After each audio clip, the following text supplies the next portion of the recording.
विशाळगडावरचा अतिक्रमणाचा मुद्दा सध्या चांगलाच पेटलाय। संभाजीराजे छत्रपती ही अतिक्रमणे हटवण्यासाठी समर्थकांसह विशाळगडावर पोहोचले। मात्र त्यापूर्वीच काही हिंदुत्ववादी संघटनांच्या कार्यकर्त्यांनी विशाळगडावर दगडफेक केली आणि यामध्ये पोलिसांवर सुद्धा दगडफेक झाल्याचं समोर आलं। या प्रकाराची मुख्यमंत्र्यांनी दखल घेतली असून लवकरच ही अतिक्रमणे हटवण्यात येतील असं आश्वासनही देण्यात आलंय।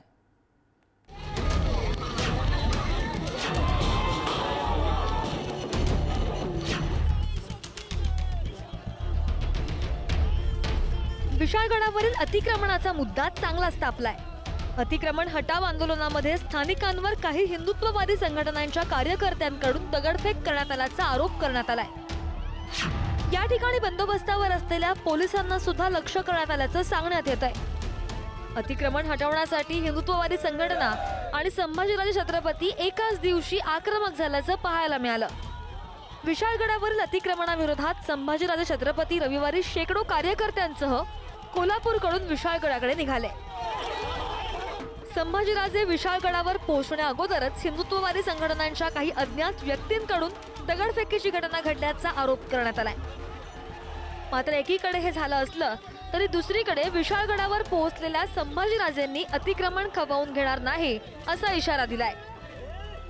विशाळगडावर एकूण 158 अतिक्रमण आहेत आणि त्यांपैकी केवळ 6 अतिक्रमणांचा मुद्दा न्यायालयात आहे। बाकीची अतिक्रमणं का काढण्यात येत नाहीत असा सवाल करत त्यांनी जोपर्यंत निर्णय होत नाही तोपर्यंत गडावरून परतणार नसल्याचा इशारा दिलाय। अनेक संघटनांनी याच्या पूर्वी सुद्धा अतिक्रमणमुक्त व्हावं हा प्रयत्न केला।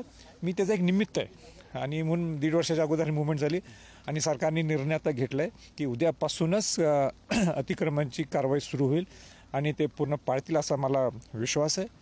आणि शेवटी तुम्हाला माहिती कोण खो घालायला गेलं तर शिवभक्त काही गमसणार नाहीत। हा ऐतिहासिक निर्णय आणि तुम्ही बाकीच्या कुठल्या ह्याच्या ठिकाणी आश्वासन देऊ शकता पण शिवाजी महाराजांच्या संदर्भात संबंधित कुठलेही आश्वासन देणं नुसतं पोकळ हे कदापि चालू शकत। दरम्यान आक्रमक झालेल्या काही हिंदुत्ववादी संघटनांच्या कार्यकर्त्यांकडून विशाळगडाच्या पायथ्यावरील असलेल्या काही अतिक्रमणांवरती स्वतःच या कार्यकर्त्यांनी हातोडा चालवला।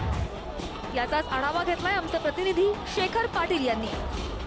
विशाळगडावरील अतिक्रमणाच्या विरोधात संभाजीराजे छत्रपती यांनी आज विशाळगडाला खरं तर धडक दिली आणि त्यानंतर खरं तर मोठ्या संख्येनं त्यांच्या आव्हानाला प्रतिसाद देत मोठ्या संख्येनं शिवभक्त जे आहेत ते विशाळगडावरती दाखल झाले होते। खरं तर संभाजीराजे छत्रपती विशाळगडावरती दाखल होण्यापूर्वीच मोठ्या संख्येनं हिंदुत्ववादी संघटनांचे देखील काही शिवभक्त जे आहेत ते या ठिकाणी दाखल झाले होते आणि त्यानंतर आपण या ठिकाणी पाहताय विशाळगडाच्या पायथ्याला असणारा हा सगळा परिसर आहे आणि या परिसराची केलेली ही सगळ्या तोडफोड आपण पाहताय। तर अतिक्रमणांचा वाद न्यायालयात असताना संभाजीराजेंनी अशी भूमिका का घेतलीये अशी भूमिका हिंदुत्ववादी संघटना मांडताय। संभाजीराजेंनी या प्रकरणाचं राजकारण करू नये असंही हिंदुत्ववादी संघटनांचं म्हणणं आहे। प्रशासनानं अतिक्रमणं हटवली नाहीत तर वक्फ बोर्डाच्या जागांवर मंदिर बांधण्याचा इशारा सुद्धा हिंदुत्ववादी संघटनांनी दिलाय। महाराष्ट्राच्या इतिहासातील हा सुवर्णाक्षरात लिहिणारा दिवस आहे की गड किल्ले हे आमच्या छत्रपतींच्या आणि मावळ्यांच्या रक्ताने लिहिलेले आहेत आणि त्यांना या हिरवळीपासून मुक्त करण्यासाठी खऱ्या अर्थाने संभाजीराजेंच्या नेतृत्वात हे हजारोंच्या संख्येने मावळे हा विशाळगड मुक्त केल्याशिवाय राहणार नाहीत। 2 वेगवेगळ्या संघटना एकत्र आल्यानं विशाळगडावर केलेली दगडफेक नेमकी कुणी केली असा प्रश्न आता उपस्थित होतोय।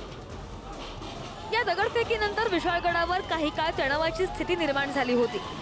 मुख्यमंत्री एकनाथ शिंदेंनी सुद्धा या प्रकरणाची दखल घेतली असून संभाजीराजेंशी या संदर्भात त्यांनी फोनवरून चर्चा केली।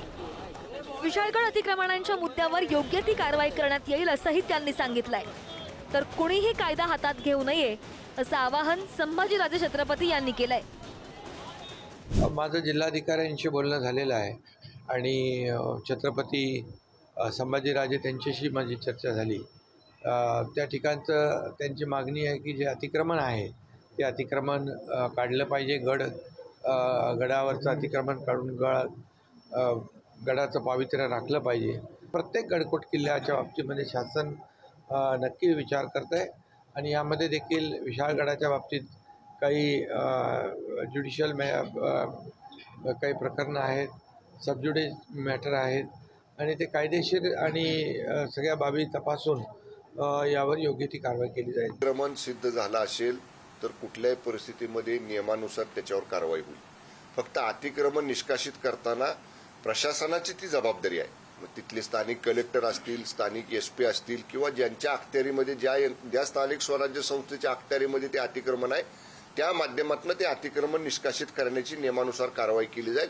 माझं म्हणणं एवढंच आहे, अतिक्रमण जरूर असेल तर ते काढूच आम्ही, पण कायदा इतर लोकांनी कोणी हातात घेऊ नये. नाही, खरं म्हणजे विशाळगडावरचा जो अतिक्रमण असेल ते नियमाप्रमाणे काढल्या जाईल आणि त्यामध्ये सन्माननीय मुख्यमंत्री महोदयांनी तसा आदेश दिलेला आहे. जे अतिक्रमण असेल ते अतिक्रमण काढावं. आता अतिक्रमण काढताना कुठेही कोणी बेघर होणार नाही, कोणी दुकानाचा व्यापार करणाराही जाणार नाही, त्याचीही काहीतरी व्यवस्था शेवटी प्रशासनाला हे सर्व करावं लागतं आणि प्रशासनाने जे काही महाराजांनी मागणी केलेली आहे त्या मागणीप्रमाणे कारवाई होईल. जिल्हाधिकारी मुख्यमंत्र्यांची चर्चा झाल्यानंतर आंदोलक विशाळगडावरून खाली उतरले. रविवारी संध्याकाळनंतर विशाळगडावरील परिस्थिती पूर्वपदावर आल्याचं सांगण्यात येत आहे. विशाळगडावरील वाद दोन धर्मातील नाही, तो केवळ अतिक्रमणांचा आहे असा सूर सुद्धा व्यक्त होतोय. आता विशाळगडावरील अतिक्रमणं हटणार की विधानसभेच्या तोंडावर या मुद्द्याचं आणखी राजकारण होणार हे मात्र पाहावं लागणार आहे. शेखर पाटील, पुढारी न्यूज, कोल्हापूर.